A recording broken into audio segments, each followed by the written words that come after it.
Good evening. Looking forward to tonight on the question of suffering. We'll be looking at some excerpts from C.S. Lewis's writing The Problem of Pain, and also a brief clip from The Chosen on the story of little James. To set it up, though, I want us to think a little bit about what we're even talking about. The question of suffering suggests that we're asking questions, that we maybe have a problem with it, or we're unclear about it, that we're still seeking answers regarding suffering. And the problem of pain suggests that, well, pain is a problem. How do we respond to that? Why is it that we as humans suffer pain and go through hardship? I think it's worth asking, well, what kind of creatures are we? If we're the kind of creatures who experience suffering, what might be an explanation for that, or what might be a way of considering why that is and how that is? So let's first look at this. We'll read some excerpts from Boethius soon. He was one of Lewis's favorite authors. And Boethius described humans as being comprised of certain faculties, certain capabilities. And the most basic of these is our senses. We understand our world. We know what we know based on our sense experience, right? We can feel it, we can see it, we can hear it, we can taste it, touch it, all these things, our sense experience. Beyond the senses itself, there is the level of imagination that allows us a capacity for knowing something that our senses can't know. And maybe the imagination helps us remember something, or recall something, or look forward to something that gives us a kind of knowledge that our current senses just can't. Or reason is a way of knowing. Obviously, we can think about something and realize, I know I'm feeling this way, but the logical response, the response I'm going to choose to make, even though I'm feeling this way, is this. And that's a way of using reason. That's how we keep on exercising or refuse our second or third helping of dessert, whatever it is. Our reason sometimes kicks in at just the right time and keeps us from making a bad decision. We'll talk about more later how sometimes our reason is compromised, though. And then understanding is that level of experience and knowledge where it really is descriptive of how God knows what he knows. Everything is perfectly intelligent to God. He knows it all. It is completely aware to him, whereas we sometimes are limited in this capacity. We don't fully understand. It's beyond our intellect. We're not completely aware. But God exists at the level of understanding. His knowledge goes well beyond what we're capable of. And sometimes our knowledge doesn't quite get to reason. Every once in a while, we have a glimpse of what might be considered understanding. So let's look at some different ways that we know things or that we experience life according to these faculties. What about nerves and our senses, after all? If you think about why suffering, well, because we can feel things. We're creatures who are built to feel things and sense things, right? And our nervous system operates that way, thankfully, in many cases, right? Just the other day, I was making some food out on the Blackstone, and I hadn't realized that my spatula had gotten too close to the griddle. And I had gone in to prepare some other ingredients, came back out to work on the bacon, and I grabbed the handle without realizing how hot it is. You can't make it out, but I've got a little bee like this right here on my thumb. And the senses kept me from greater injury, greater harm, right? This happens in a nice way too, though. Something feels good, or this is pleasant, or I'm trying on a couple of pairs of shoes, and this one feels right, that one's too tight. I don't like that one, I'm going to go with this one. It helps us make decisions all the time. Our sense experience does, but it leaves us vulnerable to those senses which are painful. And that's just a reality of a human body that functions as it's intended to function. Exercise and muscles. You have to work pretty hard to make a difference. And when you're really making a difference, what are you doing to your muscles? Go ahead, speak out, it's okay. Tearing them up, right? You're breaking it down in order to build it up. And so destruction is innately a part of growth in a human body. And so that's painful, and yet it makes increase. It serves to provide even greater functionality and capability. And so a good comes through something that's painful. Just a practical reality of our human body. Growing and aging. I don't think I need to say anything here. But all these little kids are starting school and they're growing. You can't believe they got so big. And somebody said the other day on Facebook, so-and-so, their kid is starting 6th grade, and I could hardly believe it. I hadn't realized that kid had like skipped elementary, and they're already in 6th grade. Growing is wonderful, and you see them maybe taking shape or getting taller. All these things are important to a human body and its growth and development and its maturation, but it doesn't stop, really. It just keeps on changing, and in ways that sometimes feel debilitating and painful and challenging, but it's how we're built. We don't just get frozen in time. We're also time-bound creatures. Hunger and thirst, they can be kind of frustrating, but thinking, again, on the level of imagination, how many times have you been kind of hungry and then you saw an ad for something, or somebody walked by with something, all of a sudden your imagination is going overtime and your mouth starts watering because it seems so good to you. And you're thirsty, and sometimes imagining the drink that you can't have yet, that can be torturous, in fact. Sometimes it can be quite pleasurable to imagine it when you're just about to have it and can satisfy that desire. But hunger and thirst can be a painful thing, but they're natural to our bodies. What if we could not feel hunger or thirst? We would starve ourselves or dehydrate. It would be incredibly damaging to who we are. But hunger and thirst are sort of built into this mechanism. Fear and anticipation, speaking of imagination. Some things need to be feared. Some things must be anticipated. But if you're not careful, you could lead yourself to some kind of pain because you're fearful of something in a way that is harmful to you in your psyche or your mental stability. And your anticipation sometimes can make things worse than just waiting patiently. But the imagination is a way of functioning and knowing things. It's just not a very complete one. And sometimes fear and anticipation can be painful, can lead to suffering.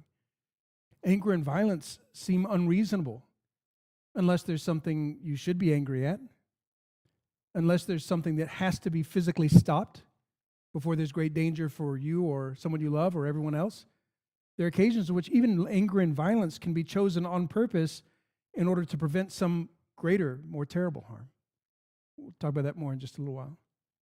Accountability and punishment. Now we're getting to the level of reason, right? I know I'd like to let you off right now, but I'm going to have to hold you accountable. And it would be easier to not punish you. And I'm sorry, but there's going to be this consequence for what just happened here. And raising children, you know that this is inevitably part of the process. And accountability and punishment, they're necessary. And what happens to the child who's never held accountable? And what kind of harm might befall them later in life if they were never disciplined properly when they were younger?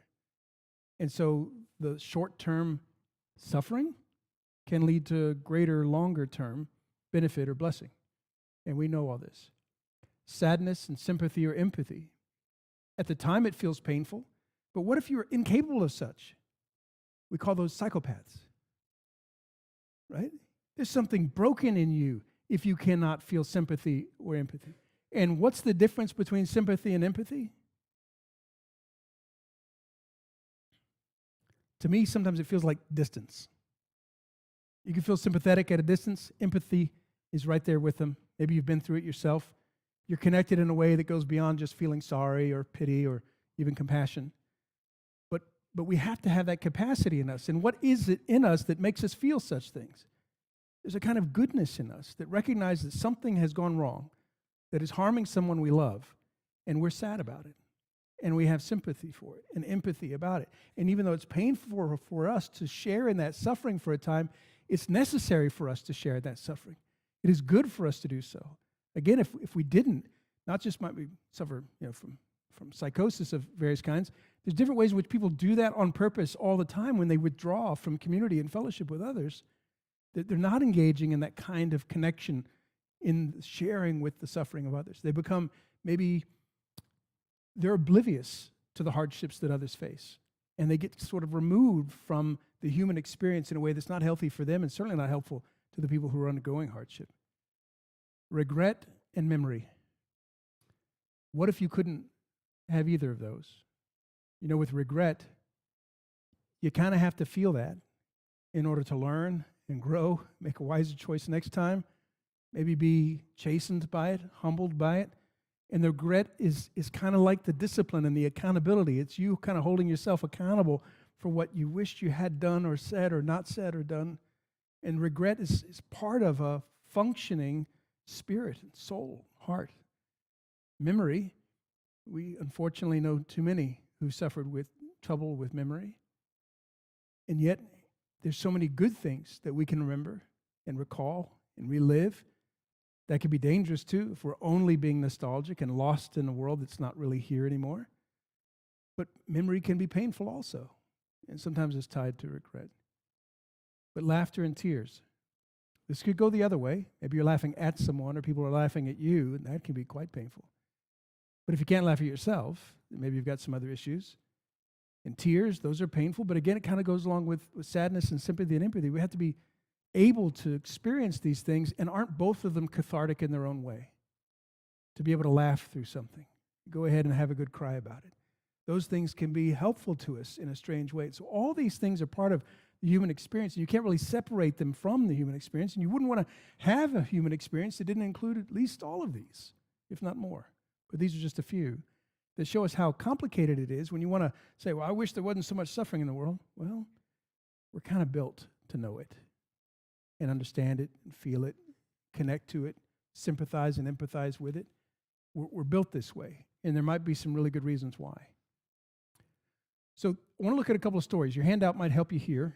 I'm going to have everything on the screen, but if you want to follow along with the handout or keep the handout, that's great. But I've gone ahead and transcribed everything for the screen. So the story of the cleansing of the lepers. We're talking about suffering, we're talking about healing. And even though there are other skin diseases that could be described as leprosy in the scripture, I want to think about what it might mean if we're talking about actual leprosy that might keep someone from actually feeling the pain and the nerves that are damaged by the leprosy. Let's think about that for a while when we think about what we just talked about. So people are damaged in a way that is preventing them from sensing things as they ought to be sensed. And what happens as a result? Toe is injured, foot is injured, finger is injured, goes untreated, gets infected, or worse, starts rotting, falls off, all kinds of horrible things, right? So you start thinking about the consequences of someone who's unable to feel something, and leprosy is one example of that. And yet, what does Jesus do? He's on his way, traveling along the border between Samaria and Galilee. He's going into a village. 10 men who had leprosy met him. So there's a bunch of people going through this very same suffering. They meet Jesus. They stand at a distance because that's part of the suffering. They have to be removed from community to protect everyone else. They call out in a loud voice so he can be heard, Jesus, Master, have pity on us. And so Jesus, obviously, is certainly capable of pity. He's the one who understands our suffering and compassionates towards us. So he has pity on them. When he saw them, he said, go show yourselves to the priests. And as they went, they were cleansed. They're acting on faith, and they're cleansed along the way before they even get to the priests. One of them, though, when he saw he was healed, he came back praising God in a loud voice, threw himself at Jesus' feet, no longer keeping a distance, right? This is part of the consequence of being healed, is that he can now rejoin community. In fact, the first person he's rejoining community with is Jesus of all people.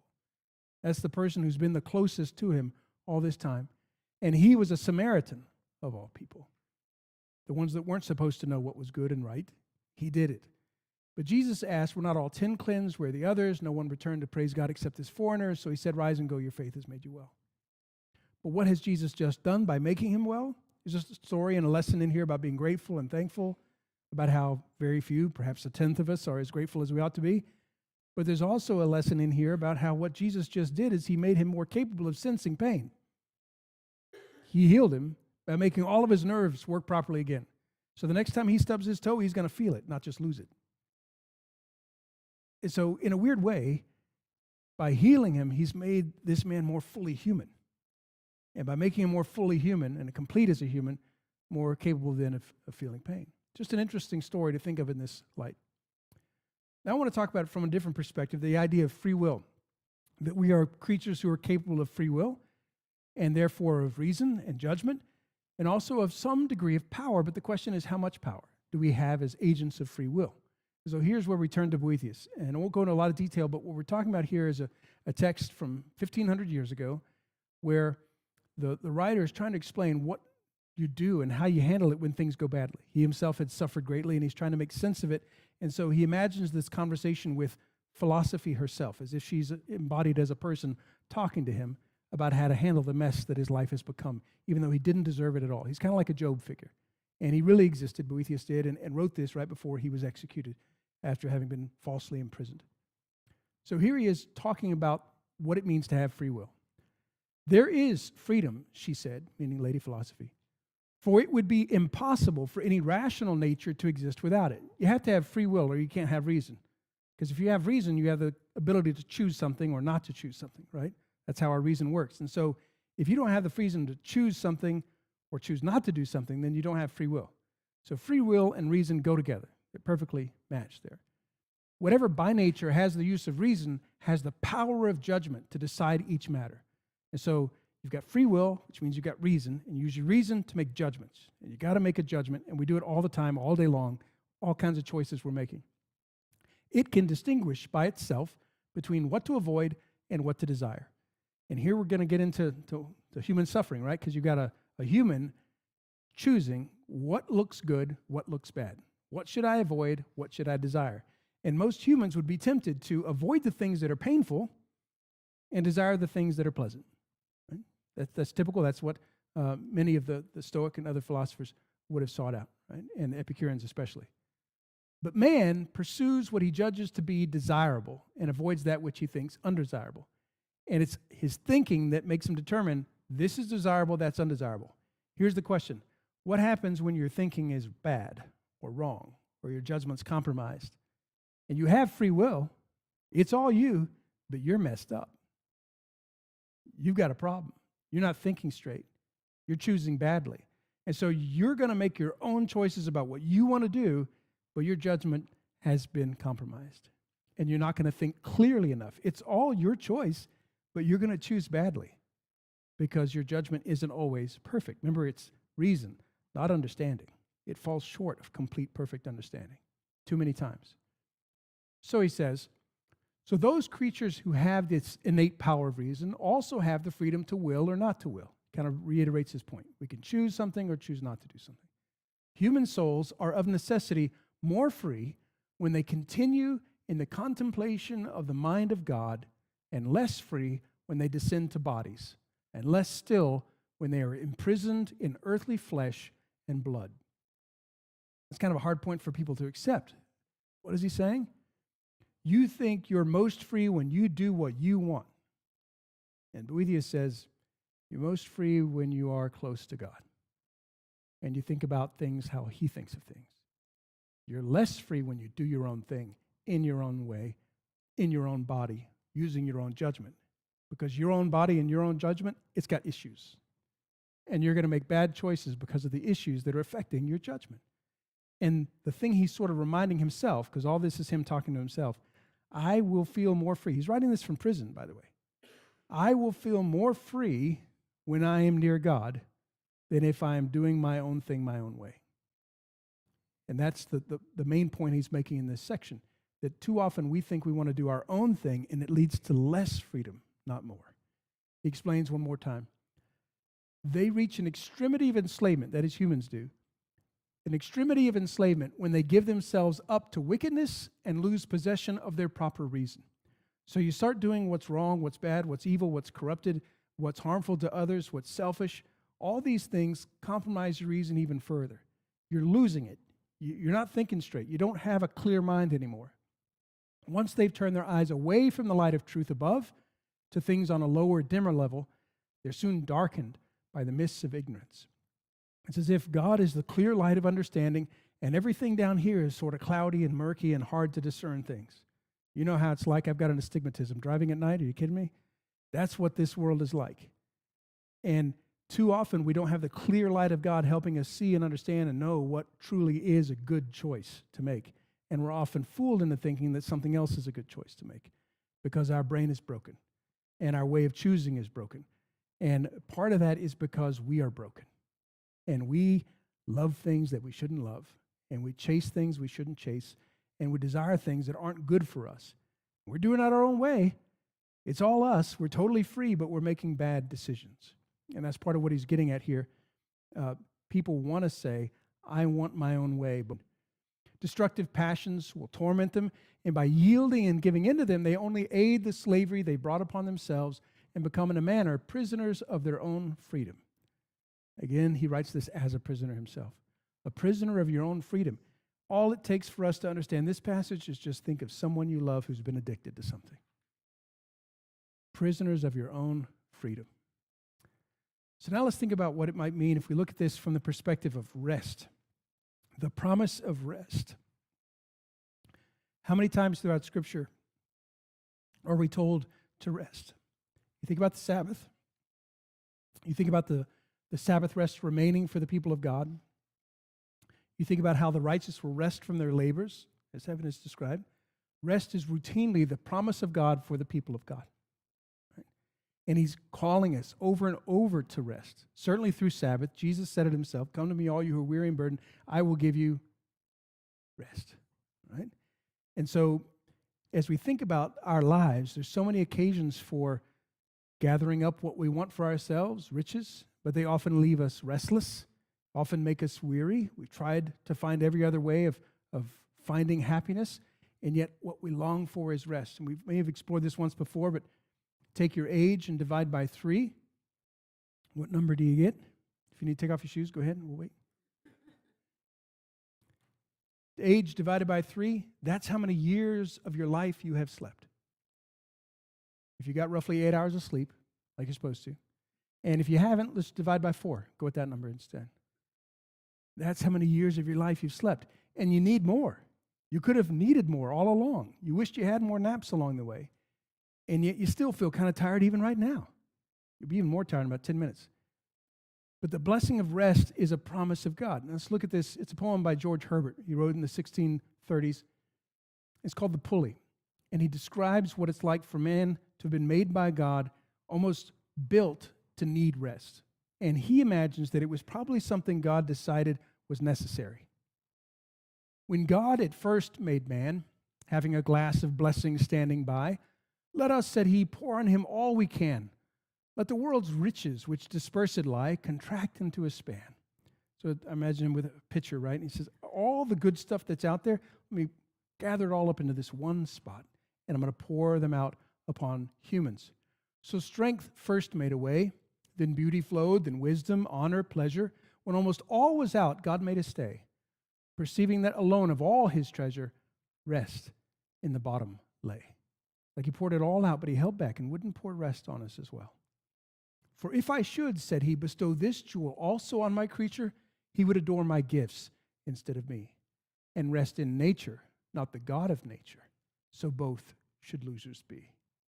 So as Herbert imagines this, God did this to help us and to preserve the relationship, that we would need him in the sense that we cannot satisfy ourselves or find that rest apart from him. So let him keep the rest, all those other blessings. Let him keep the rest, but keep them with repining restlessness.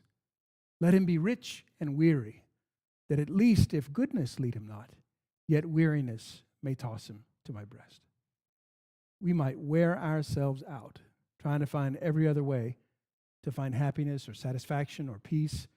And Herbert imagines God saying, you know what? They'll come to me eventually when they've tried everything else. And when they're weary, they'll come to me and they'll find that rest. St. Augustine said that our hearts are restless until they rest in you, O Lord. Restlessness. And you think about the human experience, how many people, especially these days, are just flat restless. They can't quite settle in. They haven't quite found what they're looking for. And they're not really happy with what they've made of things. Just restless. And they won't find real peace until they find it in God. The idea of rest suggests that this life is hard. Rest itself suggests that there's a great promise of goodness that is not fully experienceable in this life. We just won't find it here. Aquinas said the same thing, that we have all measures of goodness in this life, but the greatest goodness, that of knowing God, even that is incomplete in this life.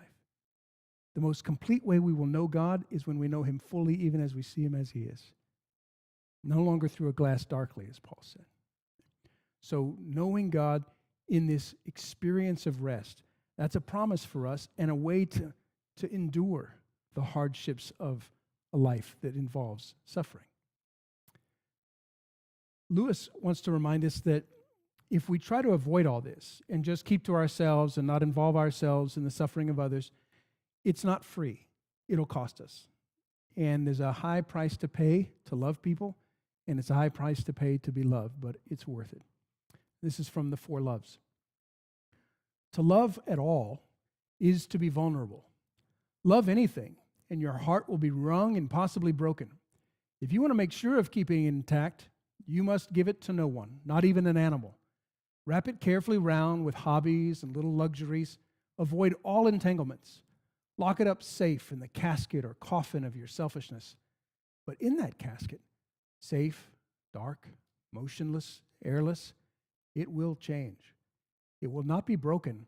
It will become unbreakable, impenetrable, irredeemable. To love is to be vulnerable. And so what is he reminding us? If we want to experience love, we're going to have to risk pain. It's just part of it.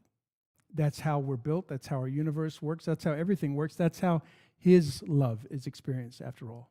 How do we know what love is? While we were still sinners, Christ died for us. So the greatest demonstration of love is someone who didn't deserve any of it, more so than anyone, and yet he endured suffering and pain for us. That's what love is. He risked that vulnerability, and he calls us to that same level of vulnerability, because even though it's painful, it will change us in ways that are good, rather than avoiding it and having us change in ways that are bad. The way that he explains how Christ did it is this: God, who needs nothing, loves into existence holy, superfluous creatures in order that he may love and perfect them. He creates the universe, already foreseeing, or should we say, seeing. There are no tenses in God. The buzzing cloud of flies about the cross, the flayed back pressed against the uneven stake, the nails driven through the mesial nerves, the repeated incipient suffocation as the body droops, the repeated torture of back and arms as it is time after time, for breath's sake, hitched up. So we want to go back to think about how the human body works, and nerves and senses. He felt it all. And he felt it all in paying the greatest price paid for the sake of love. And he not only invites us into that sharing of suffering by sharing in the sufferings of others, but he has entered into our own suffering and is not immune to it or separate from it or isolated from it, that every time we endure hardship, it's something he knows. Not just something that he remembers, no tenses in God, something he knows fully. And he's right there with us, able to endure with us whatever we must endure. That's the love of God through Christ. And it necessarily involved his suffering. It had to. And so as we experience suffering, we have to remember Christ. We can't make sense of suffering if we don't remember Christ. So now some wisdom from little James: faith, perseverance, and reward. We know the scriptures from the book of James. Consider it pure joy, my brothers, whenever you face trials of many kinds, because you know that the testing of your faith develops perseverance. Perseverance must finish its work so that you may be mature in anything. Any of you who have done any kind of endurance training at all, or remember jogging, perseverance doesn't come on day one. It's a hard-won thing. It's going to take time, and perseverance requires pain. You can't have it otherwise. That's just what it is, because it means that you are sticking with it in spite of the pain. That's what it must involve. But it's busy. Perseverance is busy in us, doing its work, and it's not done yet. It must finish its work so that we might be mature and complete. The painful, growing pains of becoming more mature by understanding something of the suffering of others and knowing what it's like to suffer here in this life. Blessed is the man who perseveres under trial, because when he stood the test, he'll receive the victor's crown, the life God's promised to those who love him. Also in James. There's reward. There's something to look forward to. So again, speaking of imagination, you can make a reasoned choice now to keep on running because you can imagine the end. Just like now, we commit ourselves to the hard work of following Christ, even if sometimes the thing that just keeps us hanging in there is we know that ultimately there's great reward. There's more in it for us than just that, but sometimes just imagining the ultimate reward might give us the strength to take another step and continue in faith. And as you know, we consider blessed those who have persevered, and you've heard of Job's perseverance. You've seen what the Lord finally brought about. The Lord is full of compassion and mercy, just like he's called us to be. And he's full of compassion and mercy because you can't have compassion and mercy without suffering. And he knows that our life involves it, and he is full of all that it takes to meet that need, to meet us where we are in the midst of our suffering. From the very beginning, that's how he described himself. Compassionate and gracious, abounding in love, slow to anger. That's always been his way. It's just most perfectly realized in Christ. He's always tried to explain it to us, but Jesus made it most clear. We have a clip now from The Chosen, the scene with little James.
You see, at the level of sense, he feels it every day. Jesus is asking him to use his imagination. And as a time-bound creature, just know that in time he will be healed. And to imagine the great reward that awaits him when he will leap like a deer. And to be able to think about this in ways that other people just can't. He says, how many people does the Father trust with this? Not many people can understand this, he says. Because again, that level of understanding is not common. But as the writers put this together, they made sure little James was the one who was trusted with this wonderful challenge of being able to endure hardship and have even stronger faith because of it. And to be able to help and serve and bless people that are getting along in ways that he never has and are blessed with things he'll never have. And yet he has a gift from God that is special and unique to him because it's his story. And it's at that moment when Jesus is about to send them out. And so he says, I can't wait to hear your stories when you return. And he's talking about when you get back from your preaching trip. But I always imagine Jesus waiting for James when his life is over. And his story is told. And it is certain that he did more in his life than most people ever will. And what he tells us is something very similar. That whatever it is we endure and go through, we each have a story. And he can't wait to see how it will go. And we have a huge part in how it will go based on what kinds of decisions and choices we make with the power that is given us to choose. And he's asking us to choose faith and hope and love. And in many cases, that involves enduring hardship. When Lewis is talking about what it means for God to allow pain, he knows that people are critical of God because of this. If God were good, this is from the problem of pain, he would wish to make his creatures perfectly happy. And if God were almighty, he would be able to do what he wished. But the creatures are not happy, therefore God lacks either goodness or power or both. And this is the problem of pain in its simplest form. All powerful, all good, and yet the people he loves the most endure trouble. How do we make sense of this? The deal is, just making us happy would be mere kindness, not love. It is for people whom we care nothing about that we demand happiness on any terms. With our friends, our lovers, our children, we are exacting and would rather see them suffer much than be happy in contemptible and estranging modes. If God is love, he is by definition something more than mere kindness. Kindness would be spoiling a brat you really don't care ever develops into a good human. And so love is something more than that, more costly than that, more challenging than that. And just like every parent has felt wounded even as they enforce discipline, this is the way of growth and learning and love. And if suffering is good, ought it not be pursued rather than avoided? I answer that suffering is not good in itself. What is good in any painful experience is for the sufferer his submission to the will of God. That in itself can be a good. To learn what it means to be humble and to submit and to go to God when we need rest and help and blessing. For the spectators, for everybody else, it's the compassion aroused and the acts of mercy to which it leads. That the hardships others suffer, one strange way in which they can accomplish a great good is if they make us feel something and do something about it. And if we are somehow immune to that, then the love of God, much less the kindness of God, is not in us. We must find some way to sympathize and empathize with those who suffer, and it's a good for us to grow in such ways. It's like, and I think of James here, each of the redeemed shall forever know and praise some one aspect of the divine beauty better than any other creature can. Each of us has his or her own story. Why else were individuals created but that God, loving all infinitely, should love each differently? And this difference, so far from impairing, floods with meaning the love of all the blessed creatures for one another, the communion of the saints. We are more of who we're meant to be together because each of us has been loved differently by God. And your story is not my story, and mine will never be yours. But as I share the story of how God has loved me, and you share your story of how God has loved you, we are more for it, and the better for it. And the love of all those who share in the communion of the saints is strengthened by it, because you grow our capacity to know the love of God, to feel the love of God, and to show the love of God because of how you've been loved. He's loved each of us infinitely. There's no measure to it, but he hasn't dealt with each of us in the same way. He's loved us all differently. If all experienced God in the same way and returned him in identical worship, the song of the church triumphant would have no symphony. It would be like an orchestra in which all the instruments played the same note. And so again, when I picture James and every other like him and all of us sharing in the great story and sharing in the great worship of heaven, it is as those who have been redeemed each in our own miraculous way, as God has loved us, as he has chosen to love us. And we've been redeemed as he has redeemed us. And we have a song to sing that's just a little bit different than everyone else's, except that it all resonates with the greatest truth, and worthy is the Lamb who was slain. Because the only way any of that is possible is the greatest, most perfect, most loving, most innocent person ever suffered great harm. He alone was worthy. And he suffered everything so that we could be redeemed from all that causes suffering and endure with him, not just all that this world offers, but enjoy with him all that the next world promises. Thank you.